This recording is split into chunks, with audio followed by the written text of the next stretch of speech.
All right, everybody, welcome back here. Joe White here. Is Monday, is noontime. So unpack your lunch. Welcome to Ask Joe. You know, my mom, God bless her soul, used to make me peanut butter and jelly every year. I think all the way up to my 3 years of college, man. There was nothing like my mom's peanut butter and jelly sandwich. That was my lunch.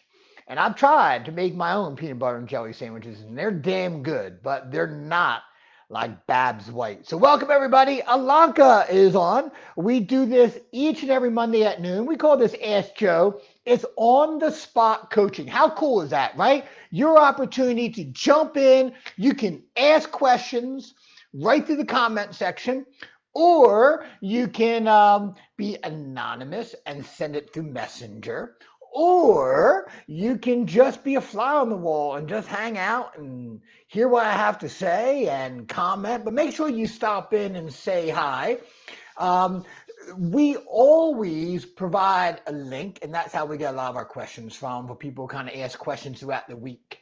So if you just go to my Facebook page or Get Life Coaching, when we announce it, you'll see a jot form, just a website, a jot form. You can just fill out that little form and put your question in there. But welcome everybody. Again, we do this every Monday at noon. So welcome. So let's get right into this. I hope you had a great 4th of July. Um, but let's go. First question is, what is the best way to achieve your goals? What a great question to start things off. The best way. So the first thing is, I believe in setting big ass goals. I hate smart goals, right? Well, I don't hate smart goals. I just hate the realistic part, right? Now, I had a conversation with a friend of mine. They said, if you set too big of a goal, your brain goes, you can't achieve it. True. But like you set a big ass goal, and I'll talk about how you plan for it in a moment. But see, look, if you set a big ass goal, but you gotta have a strategy to back that up, right? The math has to add up. So if you never had a business in your life and you say, my goal is to do $5 million, but you never even did like $10,000 and you don't have a pathway to success, then you know what? We gotta talk a little bit. But let's save that for later. So step number one, set big ass goals. Because even if you miss that goal, you're still going to be further ahead. Very often, our own mindset gets in the way of what we want. So, step number one is set big ass goals. Hey, Bob, welcome to the party. Number two is write them down already achieved. So, I write my goals down like I've already achieved it, right? So, one of my goals is I'm a successful author of my book and is impacting the lives of millions. So it's all you write it in the present. Here's the reason why.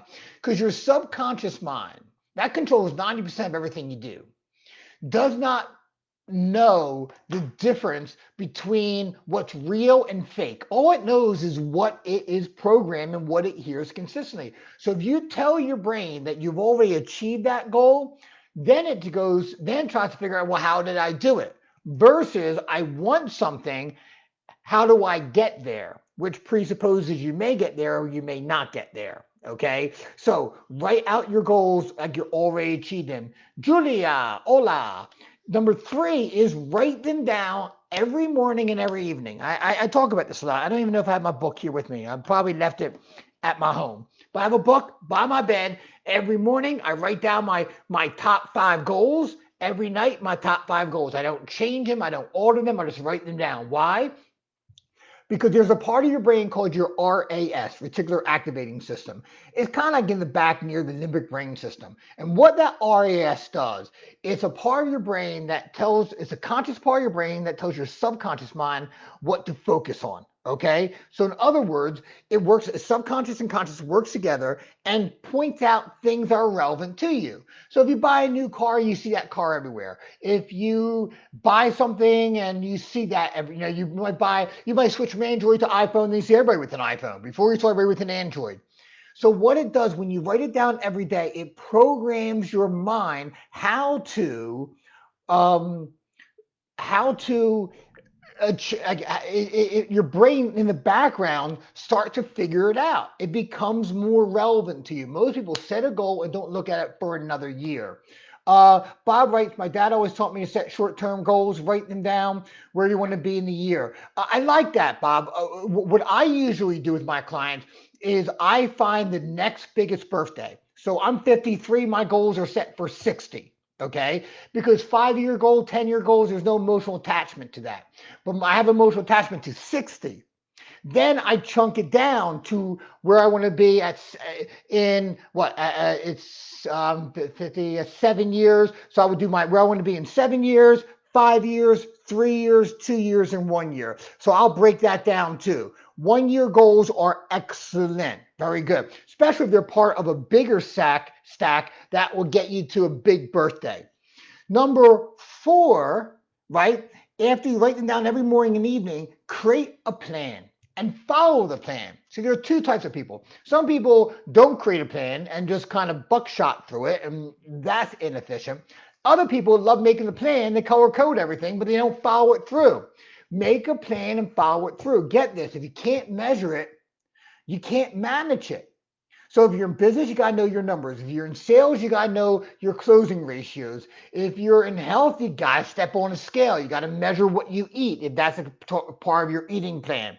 So make sure you set a plan and follow it. Doesn't mean we can't change a plan. We're not married to the strategy. We're married to that outcome.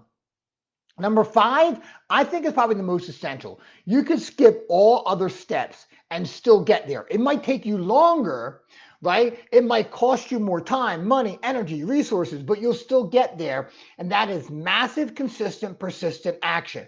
Most people dabble in the goals when they start because they don't feel comfortable. They don't feel certain. They don't feel strong about it. So what do? They dabble along the way and they hope to get some reinforcement by results that they're getting. The brain goes, see, I can get it. And then they go more into it. It's a recipe for failure, right? Massive, consistent, persistent action. That's how you get your goals in life. If you don't do anything else, if you only do that, you'll get it. It might take you a little bit longer because it'll be trial by error, but you will still get there. Okay? Massive, consistent, persistent action. And number six, modeling and coaching. Model someone else who's been successful. Or one thing that I love is I'll look for areas of my life that I was successful in the past in another area, and I find out my success formula and I apply it here. And any source of coaching or accountability is always great because A, we're always blind. We see what we always see. And we get lazy at times. We get, I don't feel like doing it today. So if you got someone you got to be accountable to, then certainly that's going to help you too. So let me recap here. Set big ass goals, write them down as if they're already achieved, write them down morning and evening. Create a strategy and follow it. Take massive, consistent, persistent action and modeling and coaching. So welcome everybody. If you're just jumping on here, things are going great here, Julia. Hope things are well for you too. Glad to see you're speaking French, right? She says bonjour.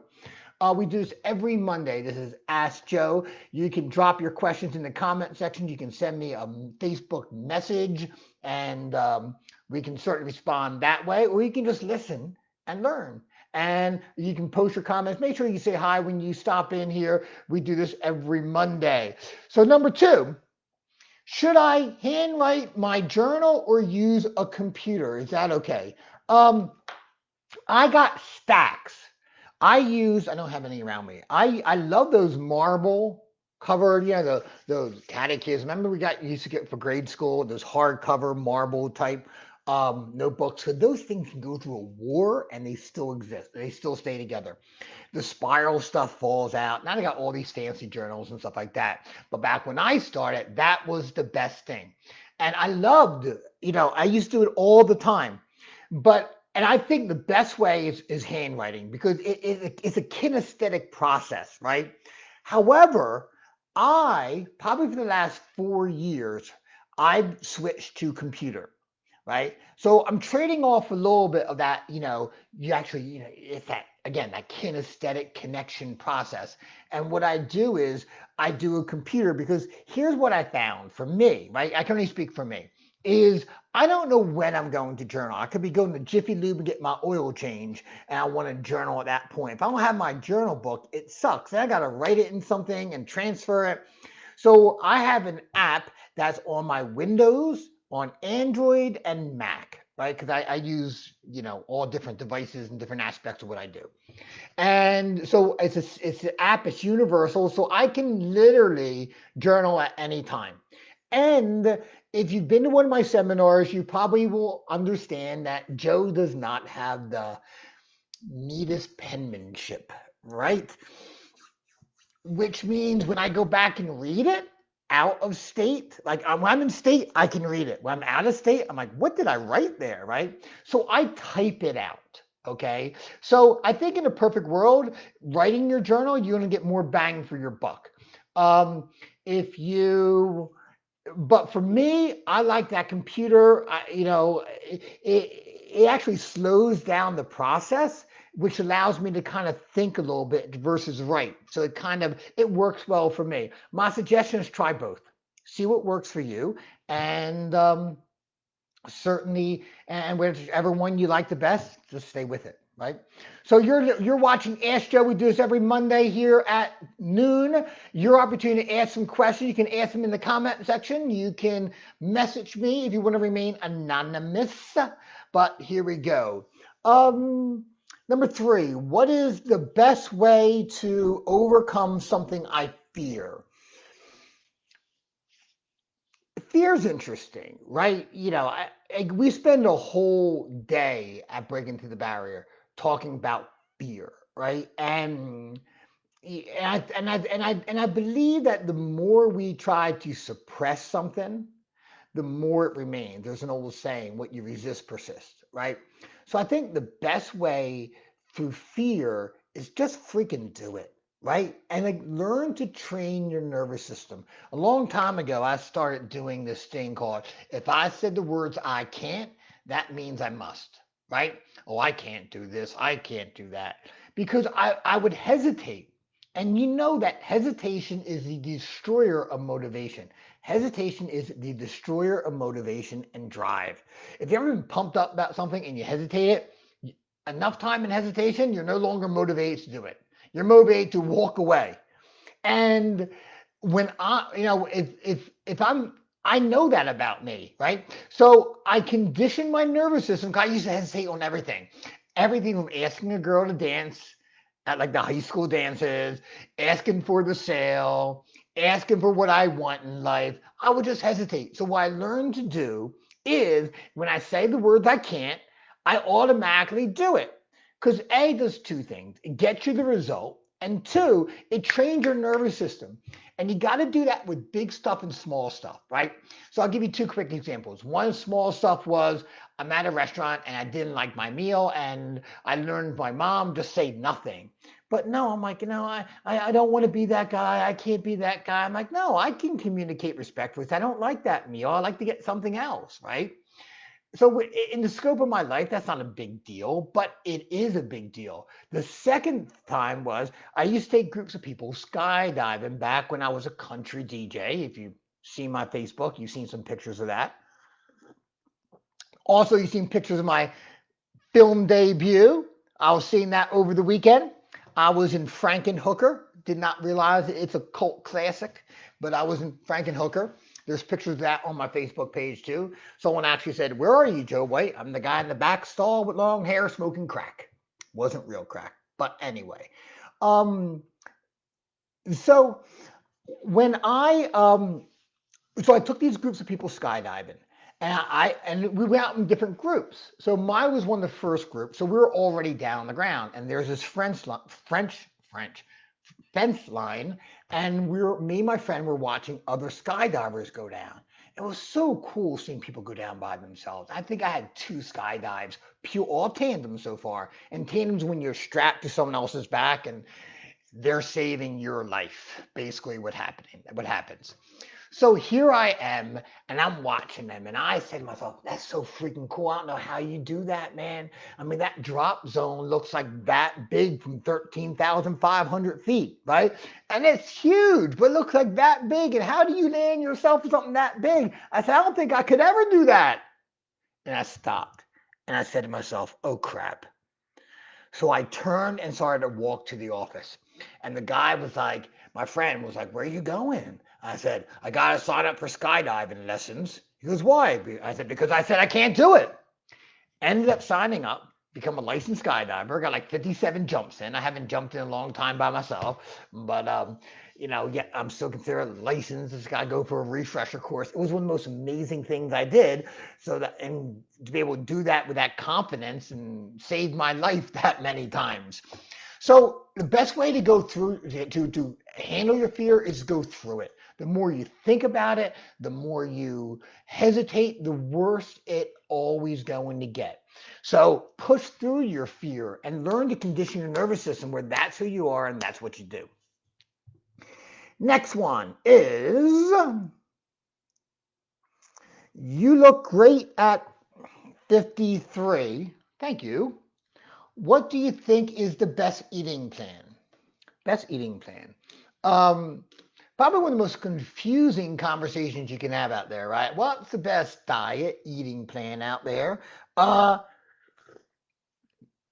I'll say this: the best eating plan out there is the one that works for your lifestyle. I've done a lot of things. I've lost weight. I bulked up 215, 12% body fat, single digit body fats by the time I'm 50, right? Like doing crazy stuff to my body. I had one of the world's best trainers, right? Billy Beck. Now he flies with Tony Robbins as his personal trainer, right? So I know a lot about this. I know a lot about it for me. I'm not an expert in here, but here's what I know. Like when I have an eating plan that doesn't fit, like I don't do great at meal prepping. I just don't value it. I know, but I just don't value it. And I don't eat a lot during the day. So I do very much of a keto diet, been doing it for years. And I do some intermittent fasting during the day because when I have back to back to back to back to clients and meetings and all that stuff, I just don't eat, right? So that works for me. But if you're out there saying that doesn't work for you, then don't do it, right? Find an eating plan that meets your lifestyle, right? And for some of you, it's going to also meet values that you have. So some people are against eating meat because of, they don't think it's the best thing, the right thing to kill animals. Then that's going to fit into it too. But push all that stuff aside. Find an eating plan that works in your lifestyle because you can do anything for a week, but a week's not going to get you the results that you want. So the best thing to do is be able to find something that is sustainable. So we got a whole bunch of people that kind of jumped on here. Welcome everybody here to Ask Joe. We do this every Monday at noon. And feel free to ask any questions in comment section. Feel free to stop in and say hi. And we would love to see who's here, right? Okay, next question. We got one more here. Um, Other than getting clean and sober, what is the biggest decision you've made? So, what's the best decision you've made? I'm assuming by the question, they're saying, like, what's the best, what has had the best impact on my life, right? Best decision I made. So, and if you didn't know that, I've been clean and sober for 26 years. And obviously, that's the biggest decision right there, right? Because without that, nothing else would have mattered, right? Biggest decision I ever made. It's a tough one because I can look at different segments of my life. So I'm thinking about like if you kind of like chunk things down, what like if I didn't make this decision, I would have never made these other ones, right? And even though these other ones were really huge in my life, they were the result of me making that choice. So here's what it is. I must have had like 4 years clean, 5 years clean, and I went to a Tony Robbins seminar in Philadelphia. And at the Tony Robbins, he had a whole bunch of different speakers there. And from that one, I signed up for the firewalking. It's his firewalking seminar, and I was real excited. And it was like $750, something like that. And I went to that event, and somewhere at day three, it was the big sell, right? They take you through this big process, and they sell you for like 3 hours. And what they sold was this program where it was like $10,000. And none of that included airfare, hotels, meals. I mean, it was like 9 days in Hawaii, and the rooms were like $400 a night. And that was like almost like 20 years ago, right? And so you can imagine what it is today. And like one was, I think, the JW Marriott in Palm Springs, gorgeous hotel, and a seminar in like Baltimore, right, and some coaching. So it was $10,000, and I didn't have the money. I got rid of every credit card because back in the day we could do there was such thing called no doc loan. So if you were self-employed, you would pay percentage point two or more higher than what everyone else would pay, and they wouldn't ask for any like verification on how much money you made, right? Because sometimes it's hard for small businesses to, could we just keep throwing money back in the business? And so I had to get rid of all my credit cards. I kept my American Express because I had like 400,000 points, and I had like this Movado watch. I had the watch that I really, really wanted, and I was like like 90,000 points away. I'm like, I want this diamond studded Movado watch. So I end up, signing up for this seminar. And it's funny how in life you think that you make a decision, and then life comes back and says, do you really want this? Or are you just asking, right? Like, do you really want this? How bad do you want this? And that's exactly what happened. I um, I was called back to the back table like an hour and a half later. So I go in the back and they're like, Mr. White. I'm like, yeah. I said, we went around run your credit card and we had a challenge with it. I'm like, challenge with my credit card? What did it do? Right? And they said, well, it wasn't, we were unable to process it. And like, I won't say what it is, but I still know my credit card number of that credit card from 20 some years ago. And I looked on the sheet of paper and they wrote down the number wrong. They transposed like two of the numbers. And they asked me if I had my card on me. And I could have said, no, it's back at my chair. Let me go and get it and I'll come back. And I could certainly um, like never come back, right? How would they know? Right? They don't have my credit card. They're not going to do anything with me. I'll just get lost in the crowd and be done with it. But there was a part of me felt like I was being tested. And I said, okay, the 3 and the 7 is reversed. And they reversed it and the card went through. And they said, congratulations. I never felt so much pressure in my life. Obviously, I had to pay that back, right? I didn't have the money. And I had to find a way to. It was one of the most, at that point, one of the most intense positions I ever put myself into. And I found a way through it. And in hindsight, when I look back at that experience, what it did, because I was still fragile when like 4, 5, 6, 7, 8, 9 years out of my, getting clean. I had a lot of mess I had to clean up.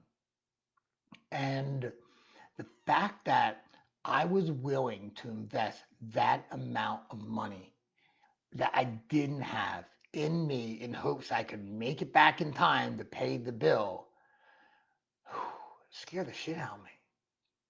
But the fact that I did it convinced me that I was worth it, right? I convinced it like I could be that person I wanted to be. I wasn't some piece of trash I thought I could be. And a funny anecdotal story to this, my mom and dad had passed away a few years ago. So I come back from the seminar and I told my mom that I firewalked. And she goes, you did what? I said, I firewalked, right? And she goes, what kind of seminar you went to? I said, it was like this guy, Tony Robbins, right? And I swear to God, my mom reached across the tables, grabbed my hands, and said, son, look at me. And I grabbed her hands and go, yes, mom. She goes, you're in a cult, aren't you? You can be honest to your mother. I'm like, no, no, right? I convinced her I was not in a cult. And then she asked more about the seminar, and she goes, well, at least you didn't buy anything else. I said, well, I kind of bought something else. She goes, what? I go, a package of seminars, but it's really going to impact my life, Mom. And she goes, well, how much was this package of seminars that was going to change your life? I said, $10. She goes, excuse me? I said, $10. She goes, Joseph. And anytime she called me Joseph, I knew I was in trouble. And she goes, Joseph? I go, $10,000. She goes, it is a cult, right? So it's funny, right? That's my mom, and it's funny that like years and years later, I own the company that trained Tony Robbins, the Firewalking Institute. We do firewalking all the time, and my mom became a big fan of me and what I did. So there, that we have it. So that's probably the biggest decision, because without that, I think I knew I would stay clean, but I wouldn't began this journey of becoming the man that I am and the business owner and the entrepreneur and everything else if it wasn't for that. That's when I put real skin in the game. And I think we're all faced with opportunities like that in life, guys, where we got to put some real skin in the game and we got to invest in ourselves. We cannot find this thing called comfortable change because it, it, there is no comfortable change, right? I mean, whatever you want in life is hard work. If you want kids, raising kids is hard work. If you want to be successfully financially, it's hard work, right? When in my addiction, someone gave me a book, and the book was called The Road Less Traveled. And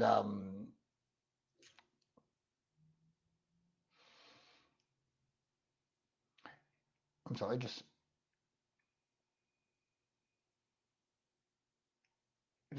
got a message. I'm sorry, I lost myself here. Um, Forgot where I was. But anyway, sorry about that. Just got a very interesting message.